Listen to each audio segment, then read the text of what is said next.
Gracias por acompañarnos de nueva cuenta en el programa Visión de Vida. Un programa que pretende rendir un homenaje, hacer un reconocimiento a hombres y mujeres que han dado la vida a través de sus múltiples ocupaciones, trayectorias, con su inteligencia, su talento, sus capacidades para el desarrollo de Querétaro. Hoy nos encontramos en la casa de un gran amigo, un hombre al cual yo estimo de manera especial, pero del cual reconozco su inmensa capacidad como artista, promotor de arte y de cultura, con su capacidad de gestión y de convocatoria. Es el licenciado en Administración de Empresas, Gerardo Proal de la Isla. Muchas gracias, Gerardo. Bienvenidos, Araceli, qué gusto, es un honor de verdad tenerte aquí en tu casa y también, bueno, de alguna manera a través de tu programa participarlo con quienes nos está haciendo favor de verlo. Sí, son los televidentes de Radio y Televisión Querétaro que siguen este programa en el cual hablamos pues desde las raíces. Tú vienes, tus orígenes son franceses y mexicanos y particularmente queretanos. Tú eres un queretano de muchas generaciones y también descendiente de franceses. A mí me parece fascinante la historia de los barcelonetas. Estos franceses del Valle de Úbeda, cerca de los Alpes, cerca también de España, del Mediterráneo, que vivieron épocas terribles de nevadas, de heladas, que congelaban los campos, y entonces hubo algunos muchachos muy emprendedores que se vinieron a México al principio del virreinato, y para 1900 había en el consulado de Francia, de la embajada en México, pues registrados 10,000 familias de esta zona. Cuéntanos un poco sobre los barcelonetas. Bueno, sí, yo he tenido la oportunidad de estar allá en la tierra de mi abuelo paterno. Es quien él llegó como migrante de Francia acá a México, y pues vivían en un pueblo muy vinculado, particularmente el pueblo de Barcelonet, que está entrañablemente identificado hasta la fecha con México. Es un pueblo que inició una migración alrededor de principios del siglo XIX, cuando concluyó el proceso de independencia. Es Ajá. Cuando llegan ya en esta parte. Obviamente había un antecedente muy importante de migración francesa a México, y llegaron en esa época un primer personaje, Paul Arnaud, de apellido, que llegó al puerto de Veracruz con una experiencia muy peculiar. Es de estos pueblos, yo lo hago muy similar como con Amialco, San Joaquín, estos pueblos que tienen sus raíces ahí muy, muy peculiares. Son pueblos pequeños que hasta la fecha han crecido, yo diría, lo suficiente, pero siguen conservando mucho esa identidad. Y llegaron pues aprendiendo a compartir aquello que ya traían en sus raíces, que era, por un lado, el manejo de los telares. Ajá. Allá se cultiva mucho en el tema con los borregos, la lana y todo la producción de telas y prendas. Y por otro lado, el comercio. Aprendían el comercio porque en el invierno duro las familias, y sobre todo los jefes de familia, tenían que bajar de la parte alta de las montañas hacia el valle, justamente hacia los poblados en el valle, para poder acercar y vender productos y poder obtener algún ingreso para poder cubrir sus necesidades básicas. Entonces se fue desarrollando, quiero pensar, un poquito esa vocación, tanto por un lado industrial como por otro lado comercial, que fue lo que hace esta mezcla muy interesante cuando llegan a México, porque ya, como tú bien lo apuntas, ya muy a finales del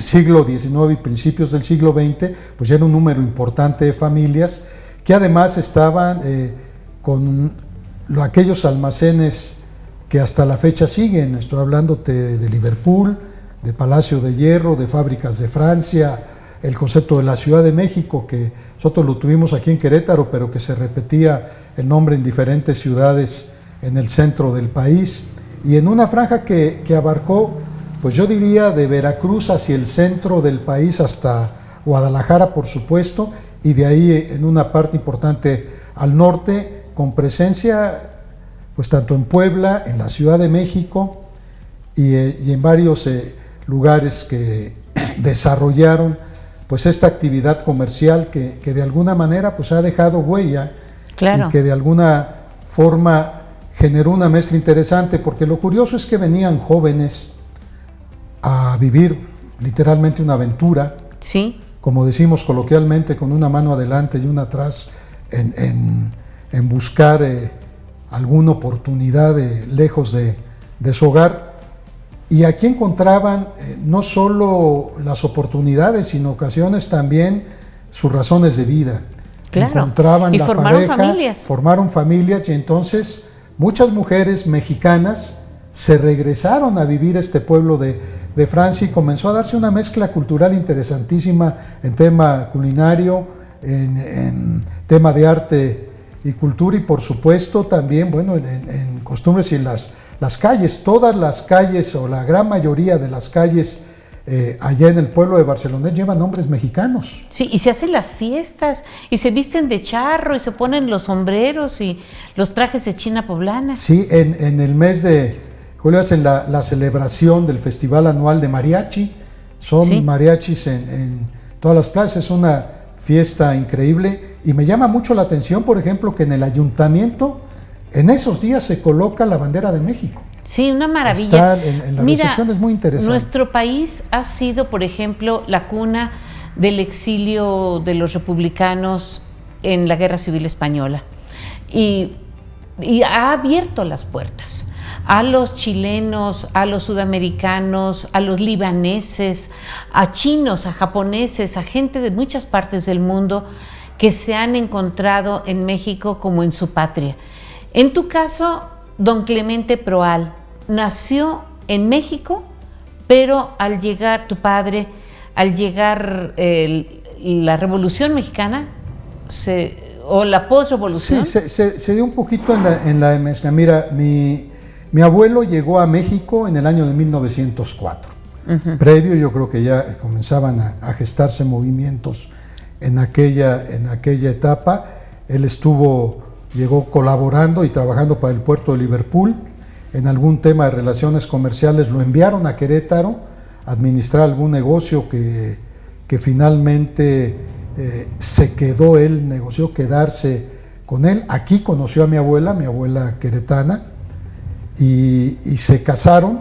Aquí tuvieron sus primeros hijos, pero al estallar la revolución y venir algunas cosas, y particularmente en estos movimientos que sin quererlo, bueno, pues se dan en esas figuras que ocurren cuando hay ciertos enfrentamientos, pues todo lo que olera el tema francés por claro, la figura que tuvo la época del porfiriato, pues no era, vamos a decir, bien recibido en muchos o en algunos sectores de la población. Y mi abuelo dijo, bueno, yo voy a mandar con familiares a sus hijos a vivir al pueblo de Barcelonet. Entonces se fueron, debo suponer que muy, muy pequeños. Mi papá ha estado allá casi toda su infancia. Lo que sí tengo claro, por lo que él mismo me platicaba, él regresó prácticamente cumpliendo 15 años, uh-huh, hablando francés, hablando todo, con todas las costumbres, el acento de allá, porque bueno, pues toda la infancia la vivió allá, aunque también seguramente hablaban algo de español por esta identificación que ha habido ya entre ambos pueblos. Y después ya, bueno, regresó y ya se quedó aquí en Querétaro. Y se encontró con María de los Ángeles de la Isla, guapísima señorita queretana. Sí, se casa con mi madre en el año de 1942, en épocas, qué curioso así, ¿no? El inicio de la Segunda Guerra. A mitad de la Segunda Guerra Mundial. A mitad de la Segunda Guerra Mundial, sí. Y ellos se casan en el año de 1942 aquí, Sí, mi padre cuando regresó, por alguna razón yo desconozco, ya no decidió volver a Francia. Y quiero pensar que fue por lo que significaba el trajín de los viajes desde la montaña hasta llegar finalmente a México. Eran viajes de seguramente un par de meses llegaban a Barcelona, ¿no? O a alguno de los puertos del Mediterráneo. Mira, hay dos opciones, algo que está del otro lado, yo suponía que era en Marsella. Sí hay, mi abuelo sí viajó de Marsella, pero hay otro puerto en el lado contrario, en la otra costa, que es donde había las embarcaciones y los vapores que venían de Francia. De Francia acá, a México. ¿No? Y tú haces una colaboración sobre este tema justamente en este libro, 500 años de presencia francesa en México. Y bueno, aquí están tu texto, tus historias. Sí, esta es una referencia donde está mi abuelo y un primo hermano de él. Ajá. Afuera de esta negociación que estuvo en Madero y Juárez, centro histórico. La Ciudad de México, que fue un establecimiento que duró alrededor de 135 años aquí en Querétaro, sí.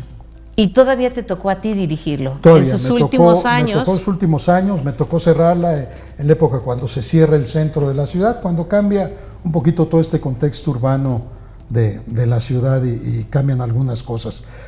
Pero particularmente con esta colaboración, bueno, este documento lo realiza la Asociación Raíces Francesas en México, una asociación civil ubicada en la capital del país, que además pues, ha venido ayudando mucho a las familias y a rescatar justamente la conservación de ambas raíces, tanto las mexicanas para los franceses que fueron allá como las francesas para quienes están acá. Y es un documento interesantísimo por la enorme historia que hay, como bien lo apuntabas tú, desde hace 500 años, ¿no? Gerardo, ¿llegaste tú a la casa de los señores Proal? Que, bueno, toda mi infancia vivían en Allende, 16 de septiembre, no sé si cuando tú naciste todavía. Sí. Entonces, en Allende, casi esquina 16 de septiembre, una casa que se distingue por tener una construcción, una fachada diferente de las del resto de esta misma calle, ¿no? En la casa donde tú naciste, que hoy es un hotel boutique, había, antes de que tú llegaras, 7 hermanitos. 8. Tú eres el noveno. Yo soy el noveno, sí. 8. Tú eres el noveno y luego Gaby, la 10ª. O sea que tú ya naciste con una red de apoyos muy fuerte, de afectos, de cariño, de hermanos que fueron tus maestros de vida, ¿no? Sí, Clemente, Arturo vínculos. Y tus 7, bueno, 6 de tus 7 hermanas. ¿Cómo era la vida en la casa de los Proal de la isla? Pues sí, yo tengo recuerdos tremendamente agradables. Era muy pasible. Mi madre era como las madres tradicionales de antaño, tenía un ejercicio de gobierno con la vista. Ella sí sugería, cuidaba muy bien todos los aspectos. En aquellos tiempos mi papá llegaba al mediodía, cerraban el establecimiento, comía, tomaba una siesta y luego regresaba a trabajar. Pero en ese ínter, pues nosotros nos mandaba a jugar para no distraer o no despertarlo. Teníamos actividades en el jardín de casa, muchos juegos de antaños, el tema de lectura, de muchas cosas que eran pues muy, yo diría, tradicionales en aquellos años, pero además las disfrutábamos mucho. Teníamos amigos y vecinos, nunca faltaban amigos de uno u otro de los hermanos en la casa, entonces era finalmente siempre una casa donde los pequeños nos divertíamos y jugábamos mucho y de alguna forma, bueno, pues eventualmente colaborábamos con algunas de las cosas ya cuando fue pasando el tiempo. Yo quiero recordarte una anécdota. Eras tú no sé si eras un Boy Scout con todas las insignias y la vestimenta y los ritos, pero sí que eras un caminante, explorador, que salía del centro histórico de Querétaro caminando por la que hoy se llama Avenida 5 de Febrero, hasta llegar a Juriquilla, a la presa de Juriquilla, que estaba muchas horas de distancia, y ahí pasaban la noche. No, esa es una travesía al revés. No fui, desafortunadamente, nunca tuve la fortuna de ser Boy Scout, pero me gustaban mucho las actividades del campamento y de las cosas. Y con amigos, la primera ocasión, justamente con Arturo, mi hermano, y con algunos amigos de él, veníamos a esta zona de Juriquilla, en la presa, abajo de la cortina de la presa, que estaba, pues tenía un claro de pasto, había el arroyo justamente donde de alguna forma circulaba parte del agua que vaciaban de la presa cuando no había necesidad de abrir, y ahí acampábamos. Quiero decirles a nuestros televidentes, sí, esto es donde ahora se encuentra el Náutico. Sí, estaba la terracería que comunicaba los dos pueblos, tanto el de Jurica como el de Juriquilla. Y de Jurica, pues por supuesto que nos movíamos hacia la presa, estaba más cerca de la zona de Juriquilla, y ahí entre terracería y todo, bueno, pues nos dejaban, pero alguna ocasión que fui con algunos amigos, algunos de ellos se pusieron muy inquietos en la noche porque llovió muy fuerte, decían se va a desbordar la presa, entonces vámonos. Algunos decíamos no, pues no pasa nada, pues no hay, pero bueno, ahí de repente en esos procesos la mayoría se espantó y nos regresamos por la noche de Juriquilla a Querétaro, a pie, trasladado todo el... Caminando, y primero, bueno, de Juriquilla al pueblo de Jurica, y el pueblo de Jurica ya frente al hotel, toda la avenida, que ya estaba el fraccionamiento también, con muchos terrenos y todo, no estaba, yo creo que... Sí, por el hotel Jurica tiene 54 años. El 50% tal vez de...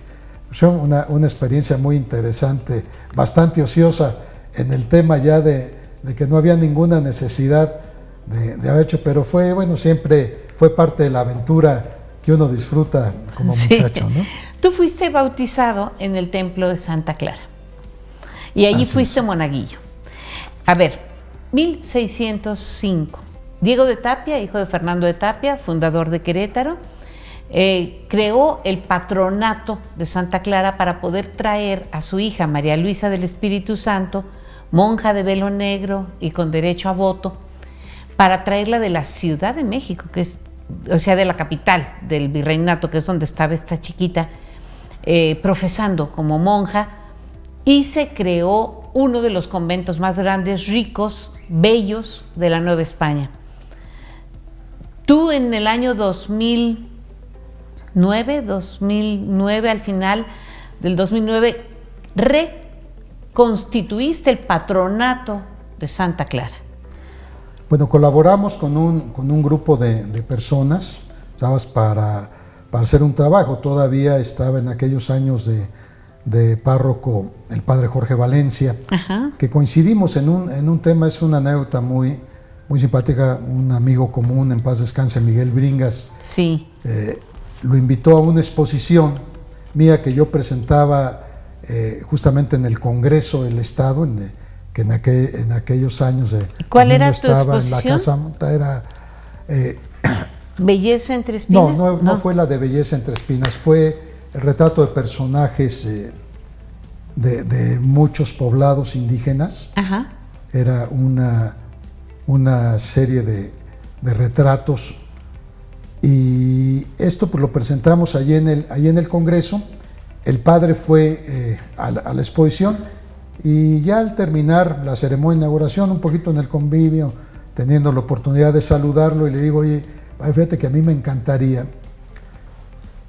porque yo, bueno, aquí me bautizaron en Santa Clara, pero curiosamente tú decías que había sido monaguillo. No tuve esa suerte, fui en San Agustín, otro templo hermosísimo. Bueno, una cuadra después. Sí, pero déjame decirte por qué. Porque en Santa Clara fuimos al tema de la formación para el catecismo cuando iba a preparar para la primera comunión, lo que se usaba en aquellos años, pero curiosamente no podías entrar a muchas partes del templo. Estaban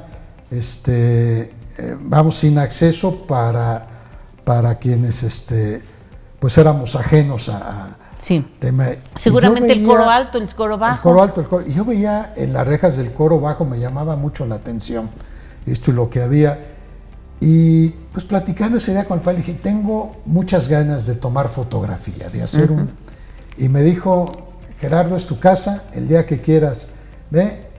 Y con esa calidad y generosidad que caracteriza al padre Jorge Valencia, me dice, vente tal día es inhábil, vamos a hacer el trabajo. Curiosamente me prestan una grúa. Una grúa para que usamos cada año para darle algo de mantenimiento a los retablos hermosos en la limpieza muy básica.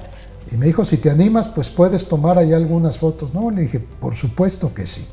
Y ahí estás un día entero moviéndonos. En la grúa de Pepe Cano. O sea, en la grúa de Pepe Cano, sí, que les apoya siempre para esas tareas. Y tuvimos ahí la oportunidad de hacer un trabajo que derivó pues en un tema de generar posteriormente algunos recuerdos para obtener fondos para rescatar la parte del patrimonio artístico, ¿no? Sí. El tema, porque para mí, sin lugar a dudas, tanto Santa Rosa de Viterbo como Santa Clara son dos de los argumentos más maravillosos para que Querétaro haya sido declarado Patrimonio Cultural de la Humanidad, ¿no? Sin duda. Entre muchos otros. Y la verdad es que fue un verdadero lujo y algo, porque además pues había un cariño entrañable, porque sí, efectivamente vivíamos a una cuadra de Santa Clara y con mis padres pues era el lugar donde cotidianamente asistíamos a misa, ¿no? Y bueno, ya me adelanté porque ya hablé de este maravilloso libro que tú elaboraste, editaste, con el fin de que se lo llevaran los visitantes a Santa Clara. En una tienda que tú lograste mediante una serie de gestiones que se abriera al público, todavía está abierta al público, para conseguir pues souvenirs, elementos que recordaran su visita a este templo barroco maravilloso. Pero bueno, barrocos los arreglos, porque el templo, decíamos, es de 1638. Pero todos los ornamentos, los retablos y mobiliario son del siglo XVIII. Antes de esto, tú estudiaste aquí en Querétaro, primaria, secundaria, ¿fuiste al Queretano? Sí, estudié la primaria se usaba párvulos, y todo el kinder lo hicimos en el Rosita de Chanes, ahí el también caminando a tu también casa. También hay muy cerca de la casa de mis padres. Luego en el Instituto Queretano, desde párvulos hasta la secundaria. Posteriormente en nuestra máxima casa de estudios, en la UAC, estudié la preparatoria y en la Prepa Centro, en el patio barroco y todo eso, cuando se pueda también disfrutar enormemente de esa riqueza. Y posteriormente, bueno, ya la carrera la estudié en el Tecnológico de Monterrey, en la carrera de Administración de Empresas, y de ahí muchos años antes a trabajar. Se usaba ya el tema de que se combinaba ya el tema de estar trabajando con el estudio, ¿no? ¿Cuántos años tenías cuando tú comenzaste a tener horario, responsabilidades y un poco de salario? Bueno, yo comencé a trabajar allí en el negocio familiar a los 12 años. Fue cuando inicié, envolviendo cajas, haciendo tareas muy en el tema de la edad y algunas horas que estamos por ahí. Posteriormente, ya a los 16 años, ya tuve mi primer sueldo formal, ya dado de alta, y de ahí pues estuve 16 años hasta los 32, que en mi edad, que fue en el año de 1992, cuando finalmente cerramos el establecimiento. Una última pregunta con una respuesta rápida. ¿Qué te ha dado a ti la formación en el trabajo como ser humano?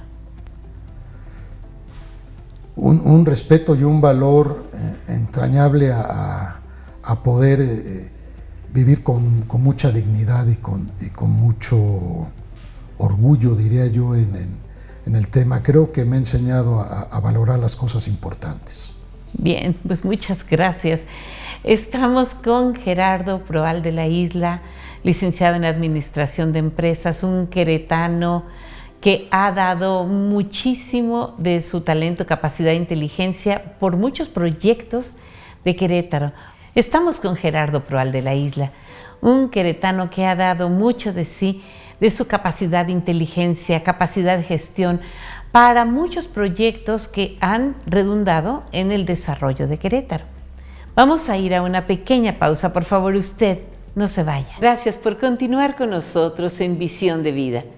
Estamos en una muy interesante conversación con Gerardo Proal de la Isla, este hombre multifacético que lo mismo ha sido administrador de empresas, tanto de la familia, de su familia, como de otras corporaciones, y también tiene una beta artística muy interesante como fotógrafo, como promotor del arte y la cultura, y ha colaborado de muchas maneras con el desarrollo de Querétaro. Por eso estamos aquí. Gerardo, gracias por seguir con esta conversación. No, al contrario, gracias. Quisiera tocar muy brevemente tu incursión en las finanzas. Tú fuiste secretario de Finanzas del municipio de Querétaro y has trabajado, has sido colaborador o miembro del Instituto Mexicano de Ejecutivos de Finanzas. ¿Qué tan importantes son las finanzas sanas para el desarrollo de un pueblo? No, definitivamente el tema de las finanzas es fundamental para poder llevar las cosas hacia adelante. Siempre cuando se logra el cuidado, pues las cosas marchan muy bien. Cuando hay problemas con las finanzas, pues empiezan muchos otros problemas. Siempre las circunstancias, una de las realidades que tienen las finanzas es que a veces están muy sujetas también a circunstancias y a factores externos que las afectan, ya sea para bien o para mal, y se requiere siempre de mucha dedicación y mucho esfuerzo para que puedan salir adelante. Yo pues tuve sin haber sido totalmente un deseo, estas son de las cosas también que la vida te toca. Cuando me invitaron a tener actividades públicas, pues inicié primero en Cámara de Comercio, tenía que ver mucho con algunas actividades en general, posteriormente en el Congreso del Estado, y me tocaba pues estar muy vinculado con todo lo que tenía que ver con la materia de presupuestaria, de la Comisión de Hacienda, de algunas otras actividades, y de ahí también ya en el municipio justo el manejo de finanzas con actividad de desarrollo económico, que es lo que de alguna forma me gustaba, pero las finanzas pues me fueron acompañando y me metí ya, después entré ya a un grupo inmobiliario importante con trabajo también de manejo de administración y finanzas, y ahí tuve la oportunidad, me invitaron para afiliarme al Instituto Mexicano de Ejecutivos de Finanzas, que es una asociación donde, a diferencia de muchas otras, aquí quienes participan están obligados a trabajar en favor de la institución a través de la formación técnica, ¿no? Comparten la experiencia, el conocimiento y todas sus actividades tienen que ver pues con una continua y permanente formación. Vamos a regresar un poquito a tu colaboración o tu membresía en la Cámara de Comercio. Supongo que fue tu incorporación a partir de la Ciudad de México, este almacén. Sí, cuando yo estaba en la Ciudad de México, pues ya joven tenía mucho vínculo con algunos comerciantes vecinos, Franco Muñoz, Abelardo Villarreal, que tenía papelería, don Alberto Cortés, que tenemos muchos, don Augusto Aubert, ¿no? Que tenía la infantil, había muchos establecimientos y finalmente pues había una muy buena relación de amistad. Y justamente cuando yo concluyo mi carrera en diciembre de 1981, que me titulo, tenía yo 21 años, porque la carrera más corta llevaba uno cierta prisa cuando no había realmente necesidad de tenerla, no obstante que sí, yo ya estaba trabajando, y a principios del año de 1982 vienen los primeros meses el proceso ya de nacionalización de la banca. Entonces algunos banqueros que participaban en la Cámara de Comercio debieron salir y abrieron algunos huecos en el consejo, y de ahí nos invitaron algunos jóvenes, estábamos la verdad muy chamacos, ahí entramos tanto Andrés Teves como un servidor que teníamos el tema de los establecimientos comerciales, y comenzamos a participar. ¿Y llegaste a ser presidente? Yo tuve la fortuna de ser presidente unos años después, tenía yo en enero de 1986, tenía yo 25 años, yo creo que he sido,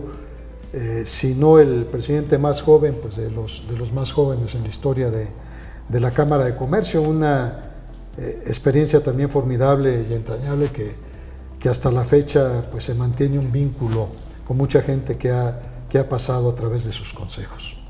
De no ser por el comercio, pues no tenemos los bienes que se requieren para el desarrollo.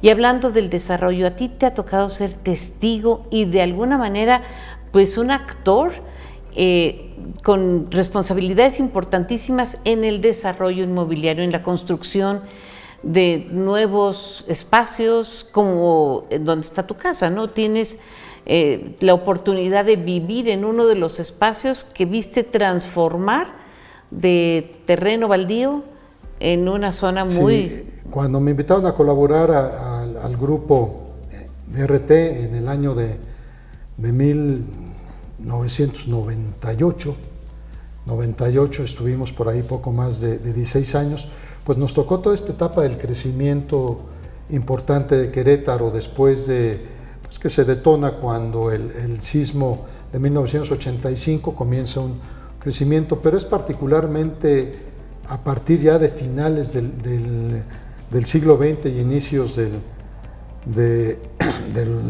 los años 2000, la primera década de los años 2000, cuando Querétaro da un giro muy importante al crecimiento, yo digo a un desdoblamiento de la ciudad, sí, literalmente se fue agrandando, y hoy, bueno, ya ha seguido un ritmo de crecimiento que ha desbordado ya finalmente consolidando una zona conurbada, tanto con el Marqués, parte con Huimilpan, una línea, pero de una manera destacada tanto el Marqués como Corregidora. Corregidora, el Marqués. Y el municipio de Querétaro ha crecido hacia el estado de Guanajuato de una forma pues importantísima. ¿Cuáles son los retos que tú ves, que tú has visto a lo largo de todos estos años de estar en primera línea en el desarrollo? Bueno, yo creo que el crecimiento ha traído una diversidad importante. Decía que Querétaro ha logrado ser una entidad que tiene una gran plataforma que ha permitido un nivel de ingreso medio importante. Esto ha permitido que su desarrollo genere muchas oportunidades, tanto para actividades comerciales como de servicios, y por supuesto por las actividades modulares, que ha sido la vocación industrial desde la época del ingeniero Manuel González de Cusillo, y después sexenio tras sexenio fue ya incrementándose, la ha mantenido hasta la fecha hoy con el tema de la industria aeronáutica, pero de alguna manera también la automotriz, metalmecánica, de alimentos. Sí, hay una gran diversidad. Hoy ya también centros de investigación, el tema de formación académica con una riqueza en un importante número de universidades, tanto públicas como privadas, y también de alguna forma toda esta mezcla pues ha hecho que Querétaro pues esté creciendo al ritmo. Justamente escuchaba al secretario de Desarrollo Económico mencionar que aún se mantiene este ritmo de las 40 familias diarias que llegan a Querétaro, pero también, bueno, pues con todo esto, además de lo bueno, pues trae también retos. A veces ya el crecimiento pasa sus facturas. Sí, claro. Lo comentábamos en el tema de ciertos riesgos, ciertas cuestiones que se comienzan a vivir. Pero creo que los retos más importantes desde una óptica muy, muy personal, esto pues tiene que ver con el agua, es decir, el poder garantizar un suministro para el propio crecimiento poblacional en toda esta zona conurbada, y de alguna manera la movilidad y el transporte, también. Que bueno, es un problema no solo de Querétaro, muchas otras ciudades, pero también creo que es de los temas importantes que tienen que seguirse trabajando para que se pueda mantener la calidad de vida que hemos disfrutado, porque Querétaro es una ciudad y una entidad que todavía se disfruta mucho. Sí, claro. Con un gran amor por tu ciudad, hiciste este libro que es para verse en tercera dimensión, sí, en compañía de Carlos Larios. Con Carlos Larios, un extraordinario amigo de Guadalajara, y fotógrafo, me enseñó la técnica para hacer la tercera dimensión utilizando esos lentes que de niños eran un gusto enorme. Y este ha sido un trabajo pues muy lúdico, pero con fines también de apoyar la actividad turística, dar a conocer la ciudad desde otra óptica y que pues sobre todo los pequeños puedan disfrutar estas fotos en tercera dimensión. Hablando de los pequeños, tú estás casado con Miriam García Delgado, quien es de Morelia, era originalmente de Morelia, aunque ya se nos hizo queretana de corazón. Tuvieron 2 hijos, Luis Gerardo y Miriam, así es, que a su vez te han dado 4 nietos. 4 nietos, sí, en orden de edad. Santiago, yo sé que eres Julia, José Tomás muy muchachero, muy Andrés. Amante de los chiquitos, los quieres, los cuidas, los acompañas, los llevas contigo a recorrer esta ciudad. ¿Qué quieres tú para tus nietos?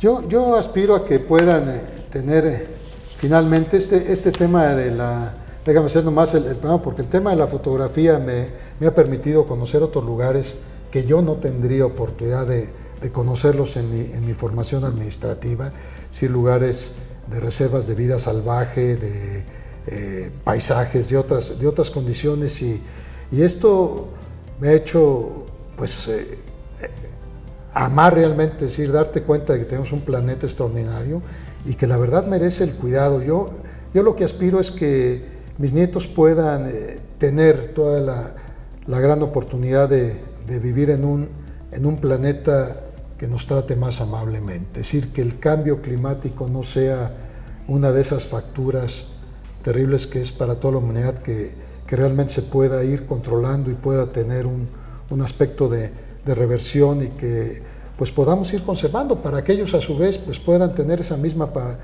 aspiración para las siguientes generaciones. Ellos sí, claro, deseamos y anhelamos que finalmente sean a su vez también padres y por qué no abuelos. Sí, una vida más sana y más feliz para Santiago, José Tomás, Julia y Andrés. Tuve el privilegio de realizar contigo y con nuestro querido amigo, que en paz descanse, Andrés Garrido del Toral, también con la fotografía de Gonzalo Alcocer, este libro sobre el legado de Junípero Serra en la Sierra Gorda.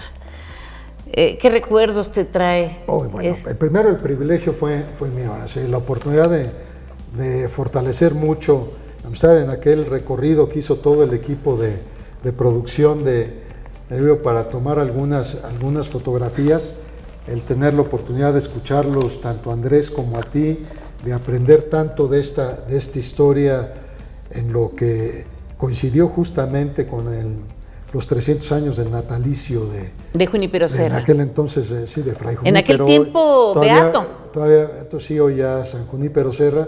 Y la verdad es que también, pues de alguna manera, de disfrutar esta riqueza que tenemos en la Sierra Gorda de Querétaro, ¿no? Imágenes, paisajes, nos acompañó la lluvia, nos acompañó el sol, la neblina, es decir, en un recorrido de literalmente poco más de 24 horas, que fue todo con mucha intensidad, pudimos capturar muchas cosas. Yo creo que ha sido uno de los trabajos que me llena a mí de satisfacción, que me honra mucho y que me ha permitido pues valorar mucho más esta pasión por la fotografía. Esta fotografía que te ha llevado, por ejemplo, a estos primeros planos, a estos close-ups de los cactus, de las suculentas, de las plantas del semidesierto de Querétaro, y que para ti son una belleza entre espinas. Sí, me gustó mucho, ese fue mi primer trabajo ya después de meter un poquito en el tema del arte y tratar de hacer algún proyecto que funcionara como algo más sólido de expresión. Pues quería hacer algo del tema de cactus, y al ver que las fotografías hablaban de alguna manera, dije, bueno, ¿por qué no hago yo mi propia interpretación? Y a cada una de las fotografías les coloqué un pequeño pie de foto algo que narrara, y salió un proyecto muy interesante de ver y entender que las propias plantas, particularmente las cactáceas, son unas de las enseñanzas que debemos tener los seres humanos para aprender a sobrevivir, a transitar los momentos más duros, más difíciles, porque en circunstancias muy adversas sobreviven, además florecen, además producen frutos. Es de verdad una cosa maravillosa.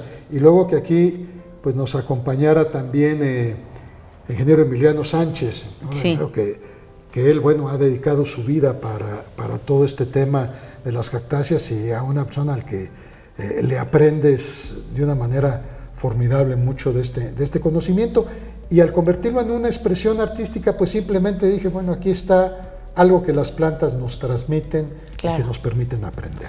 El director del Jardín Botánico de Cadereyta, que es el jardín botánico más importante del estado, del gobierno del estado de Querétaro, y el ingeniero Emiliano Sánchez, también poeta, también un hombre muy culto, de una sabiduría profunda, te acompañó, por ejemplo, al Politécnico Nacional, donde hubo una gran exposición sobre este tema. Sí, nos invitó en aquel entonces, aquellos años, quien era directora, la maestra, la doctora Yoyosochi.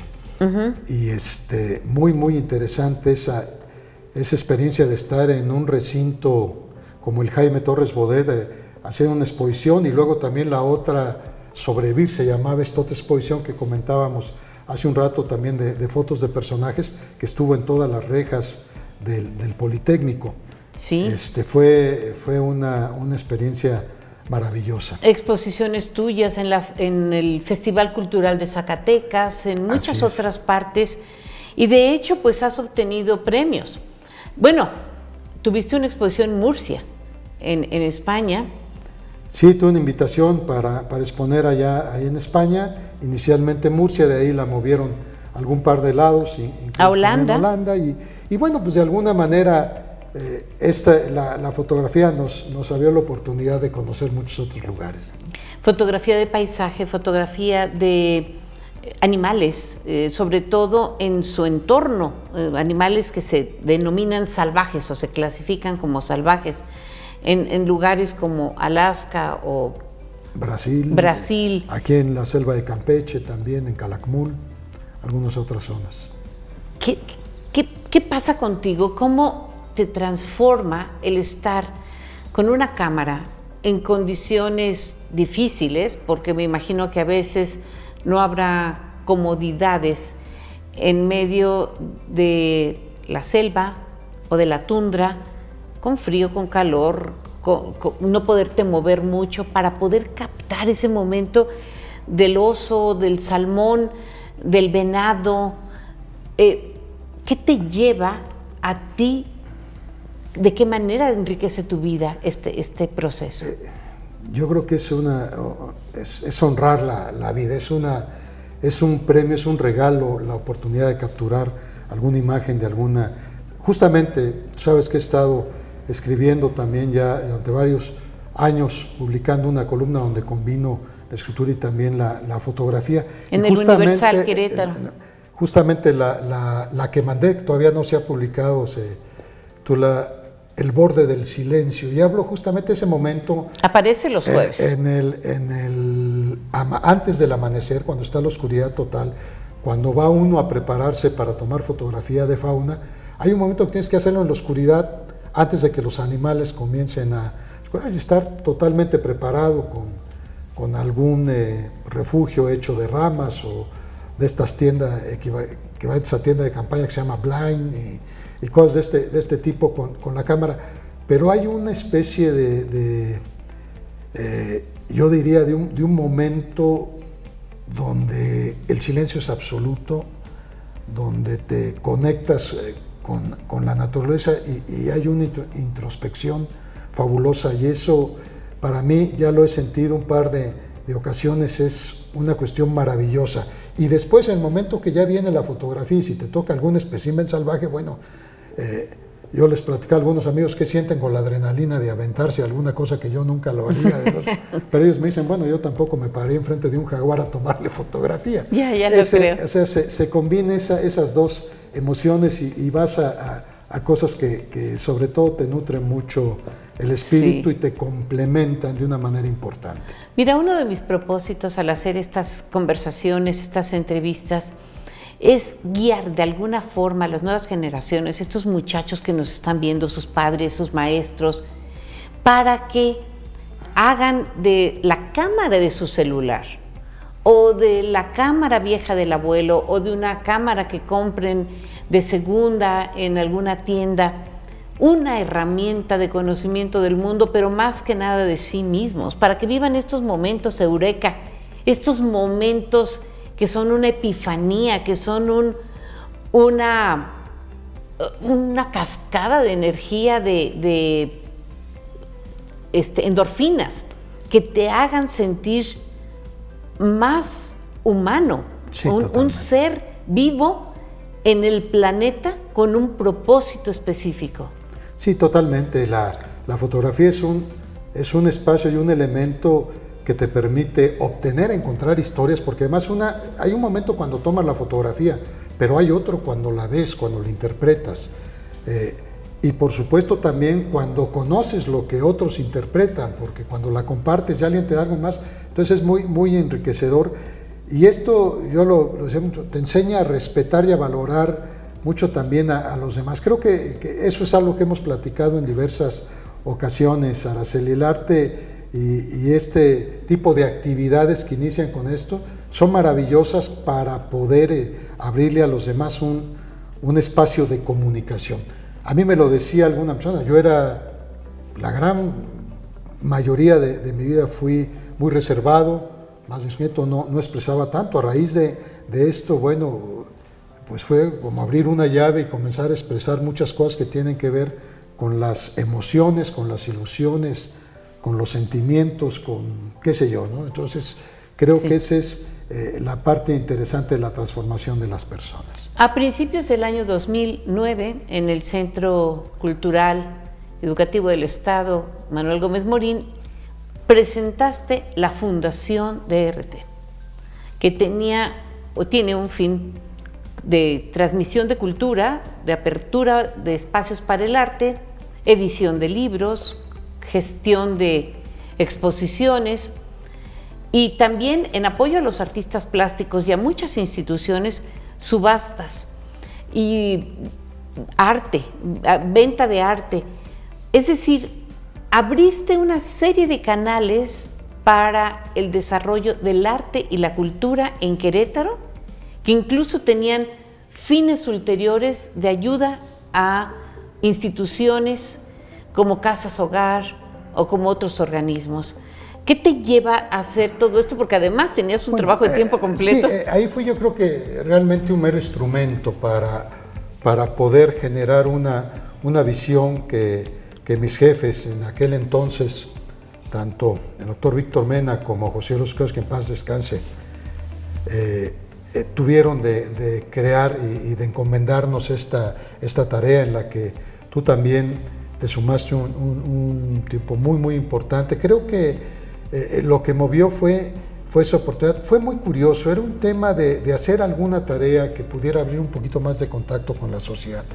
Pero la realidad es que en el momento en que te empiezas a involucrar, en que uno comienza, quienes no habíamos estado, y yo lo he comentado muchas veces, interrelacionado con el arte, porque mi trabajo era administrativo, yo me peleaba con centavos, desafortunadamente la mayoría ajenos, decía uno no los... Pero sí en el momento en que me involucro con el tema del arte, bueno, pues se abre una expectativa, yo diría que totalmente diferente, pero además muy complementaria, y eso pues me movió y de ahí pues las cosas fueron fluyendo. Tal vez este tema de tener un poquito la idea de esa formación administrativa, de echar a andar proyectos y cosas, pues sirvió en su momento, pero... Claro, le dio orden. Le ayudó algo que espero, digo, he estado ya desconectado y espero que a la fecha tengo la certeza de que sigue funcionando muy bien. Ya lo creo. Y con ello, pues, ediciones como esta, Querétaro en su tinta, cuando Querétaro fue nombrado por el Instituto Cervantes la palabra más bella del idioma español. Sí, colaboramos con otros amigos fotógrafos y con escritores, ahí más descanse con Ticho García, que hizo un trabajo extraordinario. Guadalajara, no solamente... Guadalajara, también otro libro de la tercera dimensión con Carlos.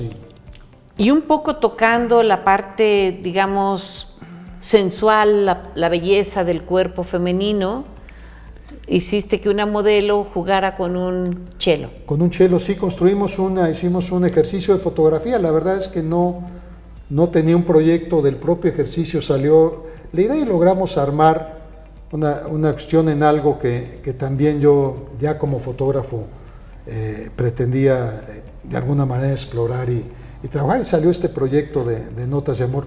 Todo de alguna manera siempre ha sido combinado entre la fotografía y la escritura, ¿no? Ya lo creo. Es verdaderamente un placer, un privilegio estar con Gerardo Proal de la Isla, a quien conozco, quiero, admiro desde hace muchos años, un hombre que ha sido por una parte administrador de empresas, también gestor de muchos proyectos para la comunidad desde la Canaco, el Instituto de Ejecutivos de Finanzas y otras instituciones. Gracias a él, a su anfitrionía, gracias también a todos nuestros compañeros de audio, de video, de edición, de producción y de transmisión para que este programa llegue a sus pantallas. Nos vemos en la próxima Visión de Vida.